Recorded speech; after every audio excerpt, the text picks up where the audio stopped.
આજે વધારે તમને વાતથી નહીં કહી શકું. તમારા ચહેરા પર લાઈટ છે, તમારામાં પોતાનામાં થનગનાટ છે, બહુ સારી વાત છે. કોઈના મગજ ઉપર જરા પણ ટેન્શન નથી એવું મને દેખાય છે. હકીકત હોવું પણ ન જોઈએ, ટેન્શન મગજમાં હોવું પણ નથી. બહુ સારી વાત છે, પણ મગજ ઉપર રાખવું પણ ન જોઈએ. આપણે જ્યારે કોઈ પણ વસ્તુની ચિંતા કરીએ, આપણે ચિંતાથી કઈ વસ્તુ થતી નથી, એમાંથી આપણો કોઈ રસ્તો નીકળતો નથી. રસ્તો ક્યારે નીકળે? કામ કરવાથી રસ્તો નીકળે. મગજ ઉપર વજન રાખવાથી રસ્તો નીકળતો નથી. મગજને છૂટું મૂકી અને મગજમાંથી વિચારીએ આપણે કે શું મારામાં તકલીફ છે, શું હું કરી શકું, કેમ હું બેટર બની શકું, કેવી રીતે હું એનો આન્સર આપી શકું. એ રસ્તો કાઢવાનો સમય તમને મળે, રસ્તો તમે કાઢો એટલે ઓટોમેટિક તમારો રસ્તો નીકળી જાય. એટલે ચહેરા પર થનગનાટ છે, ચહેરા પર સ્માઈલ છે, અને હકીકત ચહેરા પર સ્માઈલ હોવી જોઈએ. આપણે કોઈ પણ કામ કરીએ, એ કામ જ્યારે પ્રેમથી આપણે કામ કરતા હોય તો આપણી બોડી લેંગ્વેજ સારી હોય, આપણા ચહેરા પર લાઈટ હોય, અને આપણને કામ કરવાની ભાવના હોય, અને આપણે દોડતા હોય. સમજ્યા કે નહીં? પણ જ્યારે આપણે કામ કરવું ન હોય, પરાયણે કામ કરવાનું હોય, કોઈ કીધું છે ને મારે કામ કરવાનું છે, કોઈ મને સૂચના આપી છે ને મારે કામ કરવાનું છે, જેનાથી તમે કામ કરો તો એમાંથી કોઈ સફળતા મળે નહીં. એટલે 10માના 2 પેપર સારા ગયા છે. ગયા છે ને? પેપર પણ ઈઝી હતા, પેપર પણ નોર્મલ હતા. આ વખતે એક્ઝામ એટલે પેપર તો સારા ગયા છે, નોર્મલ હતા, એનાથી સારા ગયા. હવે બાકીના પેપર કેટલા સારા જાય અને આપણે કેટલા સારું એક્ઝામ આપી શકીએ અને કેટલું સારું રિઝલ્ટ લાવી શકીએ, એનું આપણું મનોમંથન ચાલતું હોય. અને મનોમંથનમાં મેં કીધું આગળ પાસમાં આગળ 2 મિનિટ પહેલા તમને 1 મિનિટ પહેલા જ કીધું કે ચહેરા પર ટેન્શન રાખવાથી એનું મંથન કઈ થાય નહીં. વાંચો, જેમાં તમને બાકી લાગતું હોય એ સબ્જેક્ટ, એ સિલેબસ વાંચો, મગજમાં રિપીટેડ કરો, મગજને ધ્યાન આપો, અને ધ્યાન આપતા આપતા તમે આખે અંત સુધી વ્યા જશો. બધા જ પેપરો આવે છે તરત વાંચીને તરત લખવાઓ, જેટલું યાદ આવે કે પેલા બધું મંથન કરો, મને કયું આવડે છે કયું નથી આવડતું, પછી લખો છો. બોલો કોઈ જવાબ. તો કેવી રીતે લખે છે? યાદ કરીને લખે છે. તો મંથન કરીએ છીએ. તો બી વાત સારી છે, મંથન કરવું જરૂરી છે, પણ પેપર તો પેલા આપણે આખું આવે એટલે આપણે વાંચી લઈએ. 10 સબ્જેક્ટ હોય, 10 આન્સર હોય, 15 આન્સર હોય, 20 ક્વેશ્ચન આન્સર હોય, એકવાર પેપર વાંચી લઈએ, રીડિંગ કરી નાખીએ. પણ જે આન્સર આપણા મગજમાં ઈઝી હોય એ ધડ લખતા જઈએ, એટલે આપણો ટાઈમ વેસ્ટ ન જાય. અને પછી જ્યારે આપણા આન્સર એ લખાઈ ગયા પછી જે બાકીના આન્સર જેને મગજને આપણે વાપરવું પડતું હોય, તો યાદ કરવું પડતું હોય, એ ઓટોમેટિક યાદ આવી જાય આપણને. ઘણા કામો આપણે કરતા હોય, તમને ખબર છે ને કે ઘણા કામો કરતા હોય ને આપણે કરતા આપણે ભૂલી જઈએ. પછી 10-15 મિનિટ વિચારીએ કે મને યાદ નથી, કંઈક હતું, કંઈક 15-16 મિનિટે આપણને યાદ આવી જાય કે ભાઈ આવું હતું. એમ તમે સમજ્યા કે નહીં? એમ તમે પેપર વાંચીને તમે એમ કહો કે 4 સબ્જેક્ટનો જવાબ મને આવડતો નથી, હું કરી તો 6 સબ્જેક્ટનો જવાબ આવડતો છે એ તમે ભૂલી જાઓ. એટલે પહેલા તો 6 જે આવડે છે લખી નાખો. નથી 4 નું આવડતું ને એ ઓટોમેટિક તમને યાદ આવી જાય. 6 લખશો ને એટલે બાકીનો આન્સર ઓટોમેટિક તમને યાદ આવી જાય. એટલે પૂરેપૂરું પેપર લખજો, 100% માર્કનું પેપર લખવાનું, એક પણ ક્વેશ્ચન આન્સર છોડવાનો નહીં, પૂરેપૂરો સમયનો ઉપયોગ કરવાનો, સદુપયોગ કરવાનો અને પ્રફુલ્લિત રીતે જવાનું. હું હમણાં કહું છું, ઘણા ટાઈમ તમને કહું છું, અને હું તમને જોઉં તો મને આનંદ પણ થાય છે. મારા દીકરા અને દીકરીઓ બહુ સ્માર્ટ છે, બહુ ડાયા છે અને બહુ હોશિયાર છે. હું કાયમ તમને કહું છું, તમે બહુ ડાયા છો, તમે બહુ સ્માર્ટ છો, બહુ હોશિયાર છો. આ વસ્તુ તમારા મગજમાં પણ ઉતરવી જોઈએ. હું ઓલવેઝ કહું છું, તમે તમારી શક્તિ છો, તમે તમારી તાકાત છો અને તમે પોતે સર્જન કરી શકશો. તમને કોઈ સાયન્સ ઇન્જેક્શન નથી આપ્યા, ઇન્જેક્શન કે દવા નથી, ટેબ્લેટ આપી કે તમને ટેબ્લેટ આપે ને તમે યાદ રહી જાય, એવા ઇન્જેક્શન આપે કે તમે દોડવા મળો, એવું ક્યાંય પણ કોઈ સાયન્સે ગોત્યું નથી. જે કોઈ લોકો એ કામ કરે છે, જે કઈ લોકો કાર્ય કરે છે, અબ્દુલ કલામ હોય, લાલ બહાદુર શાસ્ત્રી હોય, સુભાષચંદ્ર બોઝ હોય, યા તો જે લોકો સામાજિક રીતે જે લોકો બની ગયા, સમજી લો મધર ટેરેસા હોય, હવે ક્યાં યુરોપની બાય કલકત્તા આવી રક્તપીતિયાની સેવા કરે.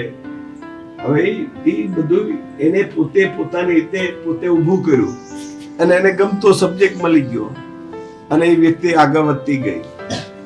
એમ તમે ક્યાંથી અહીંયા આવ્યા છો, ભેગા થયા છો, તમને બધાને સબ્જેક્ટ મળ્યો, સારા ટીચરો મળ્યા, તમને અક્ષરજ્ઞાન મળ્યું, વિઝન મળ્યું, વિચારો મળ્યા, જેનાથી તમે આજે 10th અને 12th સુધી આવી ગયા.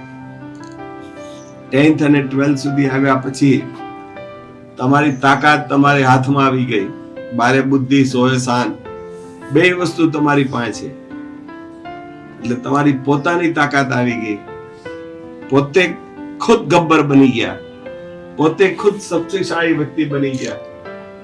આ દેશનું સર્જન કરવું હોય તો તમે કરી શકો, તમારા કુટુંબનું સર્જન કરવું હોય તો તમે કરી શકો, તમારે ભવિષ્યમાં ક્યાં લેવલ જવું છે, કે લેવલ ઉપર જવું છે, એ પણ તમે ખુદ લઈ શકો. આ બધા માટે 10th અને 12th એ પાસ કરવું જરૂરી છે આપણે.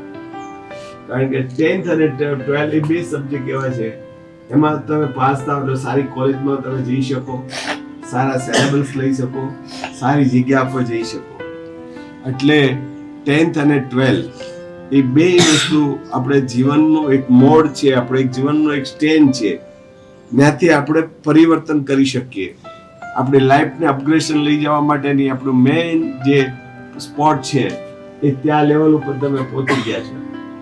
હવે આ પહોંચી ગયા માટે મારે જબરજસ્ત મહેનત કરવી છે અને આમાંથી મારે 100 માર્કમાંથી 100 માર્ક લેવા છે અને મારે ડિસ્ટિંક્શન એ નંબર એ ક્લાસમાં પાસ થવું છે, એ નંબર લેવો છે. એ મંથનથી આપણે આગળ વધવાનું છે. હું કોઈ પણ જગ્યાએ કમજોર નથી, કોઈ જગ્યાએ કમજોર છું નહીં અને વિચારતો પણ નથી. આ મનોબળ મજબૂત કરી અને તમારે એક્ઝામ આપવાનું છે. તમને કાંઈ પણ જવા આવવાની અગવડતા છે તો કહો. તમારા પરીક્ષા સ્ટેજ ઉપર જવા માટે તમને જવા આવવાની અગવડતા છે? તમારે ક્લાસ પેપર દેવા જવા માટે તમને વ્યવસ્થા બધે મળી ગઈ છે પ્રોપર? બુક્સ વગેરે બધું પ્રોપર છે? જમવાનું ટાઈમે મળી જાય છે? બધું પરફેક્ટ છે?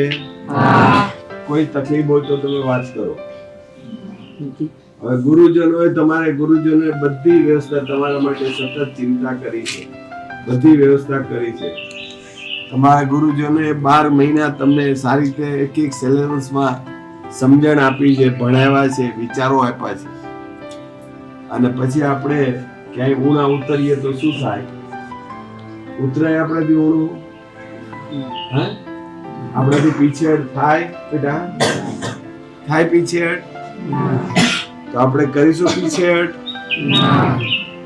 એટલે આપણે ખુદ આપણું નસીબ લખવાનું છે, આપણે ખુદ આપણું આગળનું કાર્ય ઉત્પન્ન કરવાનું છે. એને માટે ખુદને વાંચવું પડે,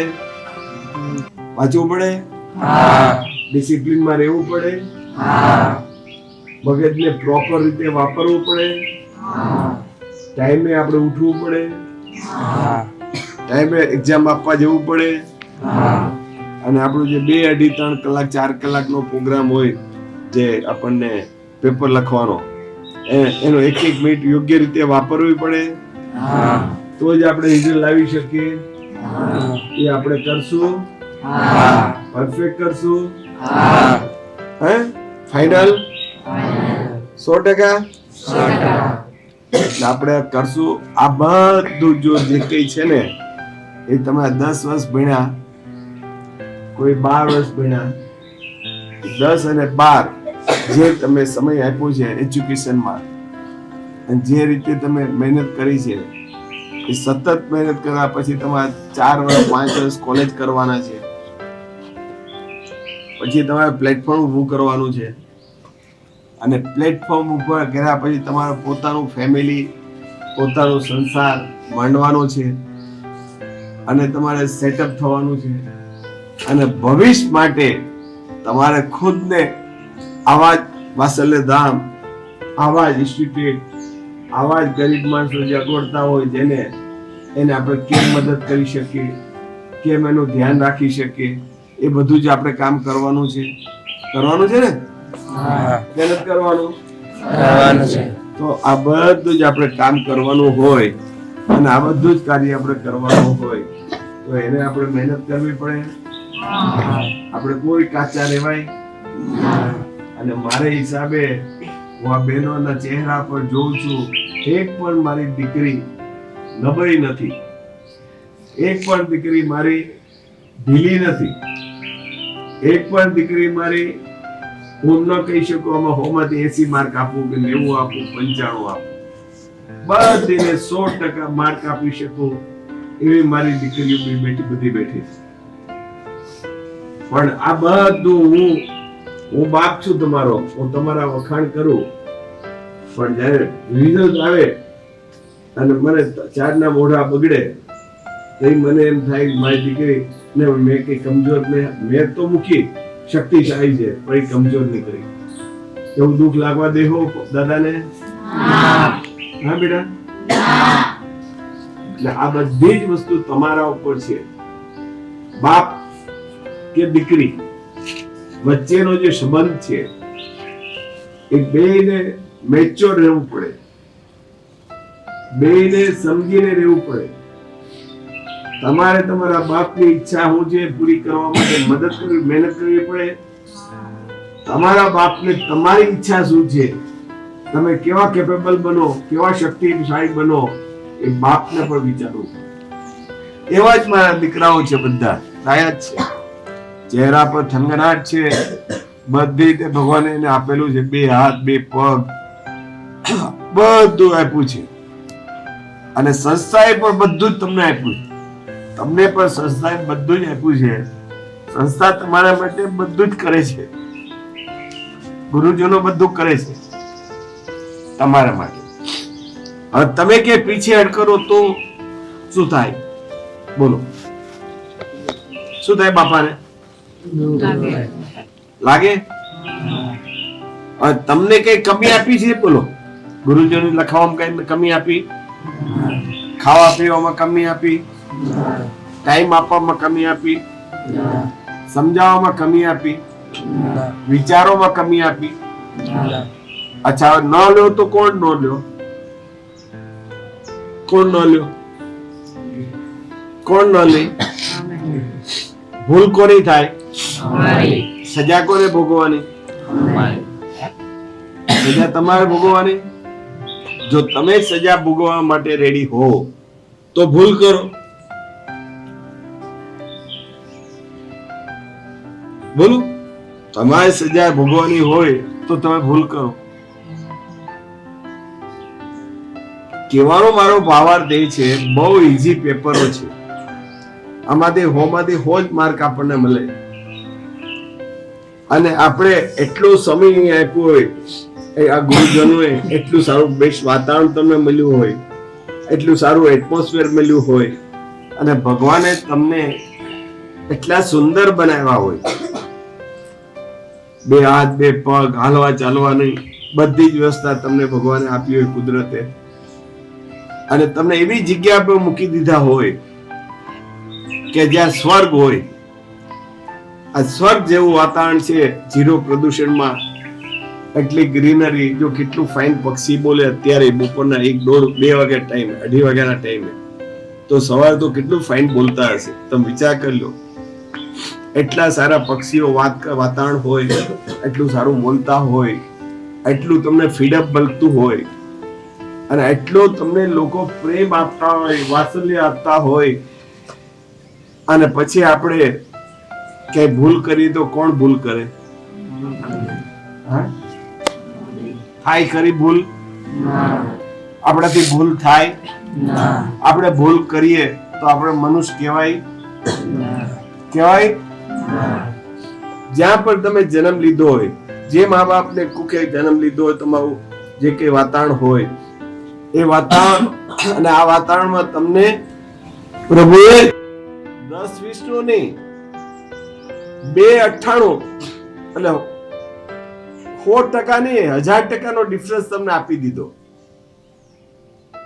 તમે જ્યાં કે જીનમાં જે કે આવું સુંદર વાતાવરણ છે, ત્યાં આવી ચોખ્ખાઈ છે, હા, આવું અનુકૂળ વાતાવરણ,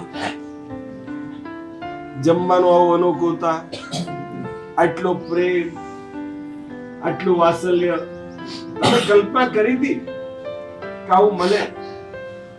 હા, આવું બધું તમને પ્રભુએ આપી દીધું. બધું તમને પ્રભુએ આપી દીધું. પછી પ્રભુનો ફોલ્ટ ખરો? હા, પ્રભુનો ફોલ્ટ ખરો? તો આજે ટીચર કહો છે, શિક્ષકોનો કઈ ગુણ કહો, ભૂલ ખરી? અને રિઝલ્ટ આપણે ન લાવીએ તો ભૂલ કોની? આવી ભૂલ થાય ખરી? આપણે કરશું ખરા? તો હવે મારે વધારે તમારો સમય નથી લેવો, અને મારી પાસે વધારે કહેવાની શક્તિ પણ નથી.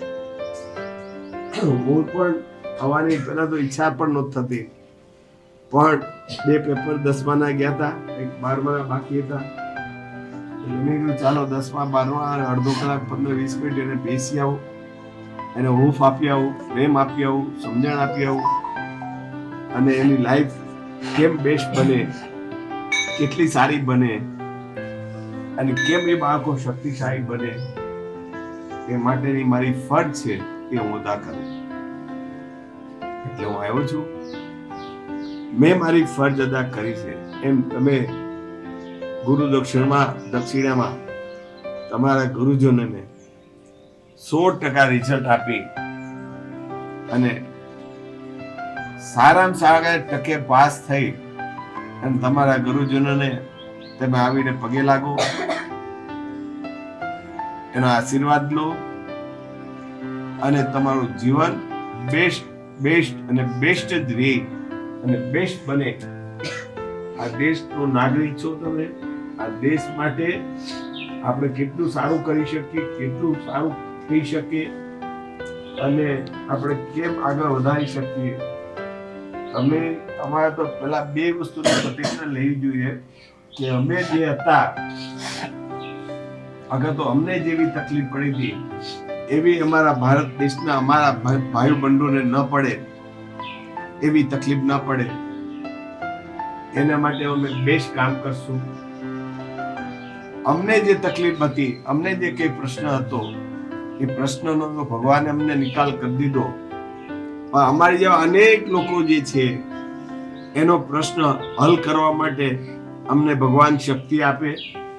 ભવિષ્યમાં અમે એવા લેવલ ઉપર જઈએ, એવી શક્તિ પેદા કરીએ, અને એ લેવલ ઉપર હોય ત્યારે આપણે અનેક લોકોના જીવન સુધારી શકીએ, એ રાષ્ટ્ર માટે સારું કામ કરી શકીએ, એવી પ્રભુની પાસે પ્રાર્થના કરો, અને પ્રભુ પાસે એ જ માગો. હવારમાં બહુ ભગવાન તમે અમને આપ્યું, અદ્ભુત આપ્યું. ભગવાને એક જ વસ્તુ કહેવાનું, થેન્ક યુ ભગવાન, તમે મને બહુ આપ્યું, પણ એવા આપો વિચારો, એવી શક્તિ આપો જેનાથી તમને પ્રાઉડ થાય, મારા રાષ્ટ્રને પ્રાઉડ થાય, મને પ્રાઉડ થાય. એવું કાયમ માટે હું થનગનાટ રીતે કામ કરતો જાઓ અને આગળ વધતો જાઓ અને લોકો માટે કંઈ કામ કરતો જાઓ, લોકોને માટે કંઈ કરતો જાઓ.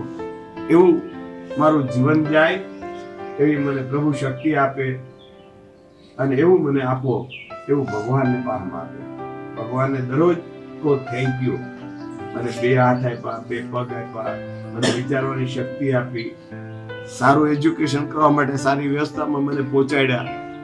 હવે મારી ફરજ છે કે મારે બેસ્ટ કરવું છે અને બેસ્ટ કરવા માટે મારી પાસે બેસ્ટ વિચારો આવવા જોઈએ, મારા થોટ્સ બેસ્ટ આવવા જોઈએ અને કામ કરવા માટે મારા પગમાં થનગનાટ હોવો જોઈએ અને હું આગળ વધું, એટલું જ કહી અને ભગવાન પાસે પ્રાર્થના કરો. અને મારો 100% અંદરથી આશીર્વાદ છે, તમે 100% પાસ થશો, સારા માર્કે પાસ થશો અને તમે સારી પોસ્ટ પર હશો, એવું મારું અંદરનું આત્મા એમ કહે છે કે મારો વાસલ્યધામનો બાળક આ રાષ્ટ્રનું નિર્માણ બેસ્ટ કરશે. એવો શક્તિશાળી વ્યક્તિઓ થશે કે એની કોઈ કલ્પના નહીં હોય એવા મારા બાળકો આ રાષ્ટ્ર માટે અને એના જીવન માટે કામ કરશે. એવું પ્રભુ પાસે પ્રાર્થના કરું. અસ્તુ. જય હિન્દ, જય ભારત.